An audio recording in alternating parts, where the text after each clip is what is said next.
Everyone, this is Harshpreet Kaur और ये है video number 14 of the series history class 11th. In this video we are continuing the chapter number 4, the Central Islamic Lands. In this video we are first doing the topic the Umayyads and centralization of polity. हमने last video में पढ़ा था कि जो मुआविया थे वो उन्होंने जो है वो कैलिफेट संभाली थी आफ्टर अली. इन्हें फर्स्ट उमायद कैलिफेट भी बोला जाता है. इन्होंने जो है उमायद डायनेस्टी का इस्टेब्लिशमेंट किया था. ये उमायद डायनेस्टी जो है वो 661 सीई टू 750 सीई तक चली थी. जो मुआविया है इन्होंने सबसे पहले क्या किया, जो मदीना है उससे अपनी कैपिटल को रिप्लेस करके डमास्कस के अंदर बना दिया. This is Damascus. Next Muawiya ने हेरिडिटी सक्सेशन को बहुत ज़्यादा इम्पोर्टेंस दी. इन्होंने बताया कि जैसे मुआविया है, नेक्स्ट कैलिफ जो है वो मुआविया के सन बनेंगे, देन उनके सन, तो इसे बोलते हैं हेरिडिटरी सक्सेशन. नाउ इन्होंने जो है अपने एडमिनिस्ट्रेटिव इंस्टीट्यूशन है उनका सब कुछ जो डिज़ाइन है, स्ट्रक्चर है, वो अकॉर्डिंगली रखा था बाइजेंटाइन एम्पायर के. जैसा बाइजेंटाइन एम्पायर में होता था वैसा ही सेम जो है वो यहाँ पे भी बनाया गया. अब जो हमारी ये जो उमायद डायनेस्टी है वो इंपीरियल स्टेट की तरह राइज कर रही थी. इसके अंदर जो है डमास्कस की बहुत ज़्यादा अथॉरिटी थी पूरे रीजन को संभालने में, इसलिए बोला जाता है उमायद्स ने सेंट्रलाइजेशन की. नाउ जो ये इंपीरियल स्टेट थी वो इस्लाम के ऊपर बेस्ड नहीं थी, पर ये जो इस्लाम जो है वो रिलीजन को यूज़ करती थी ताकि वो सप्रेस कर पाए जितने भी रिवोल्ट्स हो रही हैं. उमायद जो हैं वो सीरियन ट्रूप्स को यूज़ करते थे एज देयर सोल्जर्स. इन्हें बहुत ज़्यादा डोमिनेंस दी गई. अब जो अरब आइडेंटिटी है उसके लिए बहुत सारी इम्पोर्टेंस जो है वो उमायद्स ने दी है.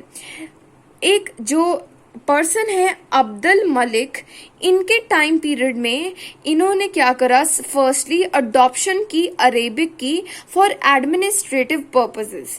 तो अरेबिक जो है वो अरब की लैंग्वेज है, इसे इम्पोर्टेंस दी गई. फिर उसके बाद जो है हमारे पास इंट्रोडक्शन किया गया इस्लामिक कॉइन्स का.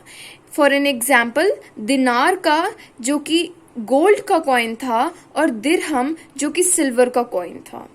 इन्होंने एक डोम ऑफ द रॉक, एक बहुत बड़ा स्ट्रक्चर क्रिएट कराया जो कि जेरूसलम में बनवाया गया.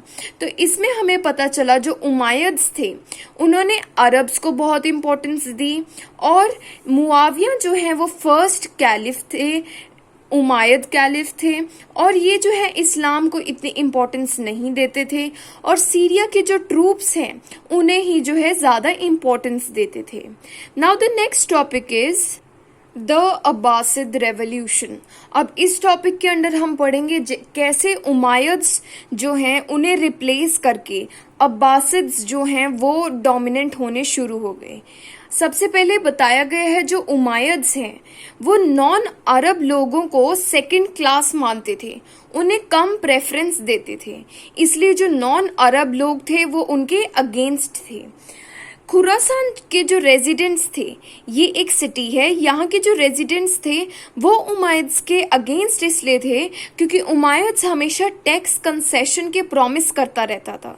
टैक्स को कम कर देने का या ना लेने के जो है प्रॉमिस करता रहता था, पर ऐसा कभी भी पूरा ये प्रॉमिस नहीं करता था.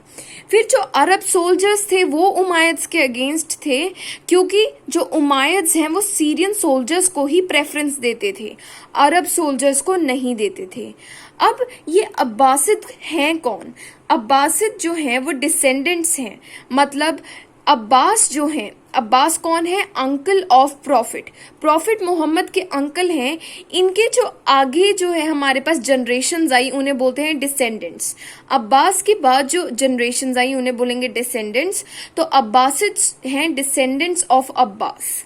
इन्होंने बताया कि जो भी हमारे साथ आएगा अगेंस्ट उमैयाद्स वो जो हैं सारे बच जाएंगे from the cruel rule of Umayyads. ये जो मसीहा हैं मतलब एंजल हैं वो बचा लेंगे सभी लोगों को फ्रॉम दीज क्रूअल रूलर्स। अब क्या हुआ, दावा मूवमेंट हुई अगेंस्ट उमैयाद्स, राइट। वो कब हुई, 750 सीई के अंदर। इसके जो हेड हैं जो वो थे अबू मुस्लिम, ये जो है लास्ट, इन्होंने क्या करा, लास्ट उमायद कैलिफ जो थे जिनका नाम मरवान था उन्हें डिफीट कर दिया इन्होंने। इसकी वजह से जो है उमायद्स वीक पड़ गए और जो अब्बासिद्स हैं वो स्ट्रांग हो गए। अब इन सभी चीज़ों की वजह से क्या हुआ कि जैसे पहले उमैयाद्स की वजह से अरब्स बहुत ज़्यादा स्ट्रांग थे, अब उमैयाद्स नहीं है तो अरब्स जो है वो बहुत ज़्यादा वीक हो गए। अब ईरानियन कल्चर है उसे अब्बासिद जो हैं वो बहुत ज्यादा प्रेफरेंस देने लगे। जो कैपिटल है वो दमास्कस से है बगदाद में शिफ्ट हो गई। This pink point is Baghdad. Army और ब्यूरोक्रेसी को जो है रीऑर्गेनाइज कर दिया गया। जो पहले ज्यादातर अरब्स ही होते थे वो अब नॉन ट्राइबल बेसिस पे जो हैं वो ऑर्गेनाइज किए गए। इस्लाम की जो है इम्पोर्टेंस फिर से बढ़ा दी गई बाय अब्बासिद। तो ये अब्बासिद रेवोल्यूशन कैसे हुआ, इन्होंने उमायद्स जिन्हें ये जो है इविल मानते थे उन्हें हटाकर एक नया चेंज लेके आए, एक रेवोल्यूशन किया। Next topic, breakup of caliphate, rise of sultanates. Now under this topic you will get to know that how Abbasid empire became weak and how sultanates were emerged. Now firstly आपको पता होना चाहिए Abbasid empire की जो capital थी Baghdad थी। तो जो बगदाद है वो दूर के जो प्रोविंसेस थे वहां पे अपना कंट्रोल नहीं रख पा रही थी। इसकी वजह से अब्बासिद एम्पायर जो है वो वीक होना शुरू हो गई। उसके बाद यहाँ पे बहुत से कॉन्फ्लिक्ट्स जो हैं वो शुरू हो गए, जैसे अरब्स और ईरानियंस के बीच में जो है कॉन्फ्लिक्ट शुरू हो गया। क्योंकि जो अरब हैं उन्हें पहले उमायद्स जो थे वो बहुत ज़्यादा प्रेफरेंस देते थे, पर अब ईरानियंस को अब्बासिद्स ज़्यादा प्रेफरेंस देते हैं। इसकी वजह से इन दोनों के बीच में कॉन्फ्लिक्ट हुआ। देन 810 सीई के अंदर क्या हुआ, सिविल वॉर हुई बिटवीन द अली के सपोर्टर्स और मामून के सपोर्टर्स। ये दोनों जो है ब्रदर्स थे। फिर उसके बाद नेक्स्ट कॉन्फ्लिक्ट जो शिया और सुन्नी हैं वो दोनों जो ग्रुप्स हैं वो दोनों कॉन्फ्लिक्ट में आ गए। Shia supporters of Ali and Sunni they are against Ali. तो ये सारी चीजें होती गई और जो अब्बासिद एम्पायर है वीक होती गई। बट अभी भी बगदाद के ऊपर जो है वो कंट्रोल था अब्बासिद एम्पायर का। बट अब क्या हुआ, 945 सीई के अंदर एक बुयीद क्लैन कौन है, बुयीद क्लैन था वो एक शियाइट जो कम्युनिटी से बिलोंग करता था, मतलब शियाज थे ये। और इन्होंने 945 के अंदर बगदाद को कैप्चर कर लिया। ये वो लोग थे जिन्होंने टाइटल्स बहुत से जो हैं वो रखे थे अपने लिए, जैसे कि शहंशाह मीन्स किंग ऑफ किंग्स। अब इसके बाद जो है फातिमिड्स आते हैं। फातिमिड्स जो हैं वो हैं डिसेंडेंट्स ऑफ प्रॉफिट्स डॉटर। जो प्रॉफिट मोहम्मद थे उनकी डॉटर के डिसेंडेंट्स थे फातिमिड्स और उनकी डॉटर का नाम था फातिमा। अब फातिमिड्स ने क्या किया, इजिप्ट को कॉन्कर कर लिया और अपनी एक नई कैपिटल एस्टैब्लिश की जिसका नाम था काहिरा। So as you can see this is Africa और ये है हमारा Egypt pink portion and this point is काहिरा, their new capital, their first capital. अब इन्होंने अपनी जो है फातिमिद कैलिफेट भी इस्टेब्लिश की। तो आपने देखा कि कैसे उमायद कैलिफेट बनी, फिर फातिमिद कैलिफेट बनी। ऐसे जो है कैलिफेट का जो है ब्रेकअप हुआ, मतलब वो डिफरेंट पोर्शंस में जो है वो डिवाइड होता गया। अब ये जो टाइम था आफ्टर 945 या फिर you can say 950 to 1200 CE, इस टाइम पीरियड में कैसे जो है यूनिटी बनी रही इन इस्लामिक सोसाइटी, उसके क्या क्या रीजंस थे। फर्स्ट था there was a separation between state and society. State जो है सोसाइटी के जो चीजें हैं उसमें इंटरफेयर नहीं करती थी, society was free that whatever they want to do they can do. Then इन्होंने they have developed the Persian language, सारी जो इस्लामिक कल्चर है वहाँ पे पर्शियन लैंग्वेज की डेवलपमेंट करनी शुरू कर दी। Then all were free to move here and there, किसी के ऊपर कोई भी रिस्ट्रिक्शन नहीं थी। Then there was a very much allowance of circulation of idea, every one was free to express his or her views. Now we will study about the rise of sultanates.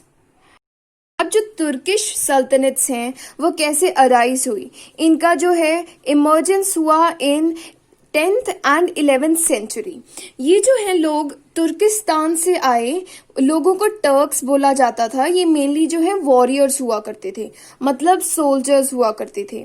अब ये Abbasid, सामनिद and बुयिद administration के अंदर enter हुए as slaves और soldiers. अब क्या हुआ, ऐसे ऐसे ये जो है इनकी इंपॉर्टेंस बढ़ती गई, क्योंकि इनकी मिलिट्री कैपेबिलिटी भी बहुत ज़्यादा थी और ये लॉयल भी बहुत थे।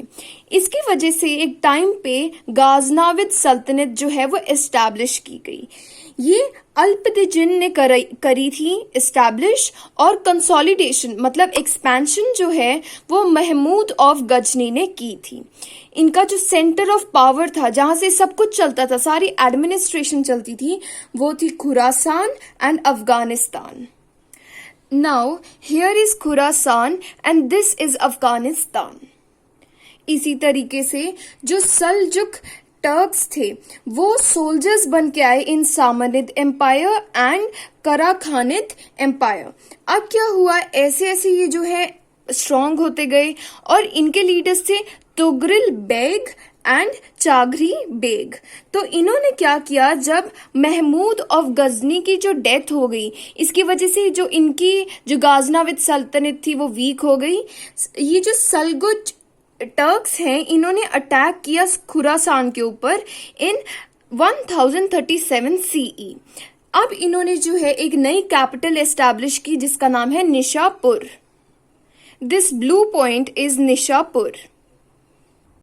ऐसे सल्जुक टर्क्स जो हैं वो स्ट्रांग होते गए, और जो तुगरिल बेग के नेफ्यू थे अल्प अरसलन, ये जो है नेक्स्ट जो है इनके बाद हायर बने इनके।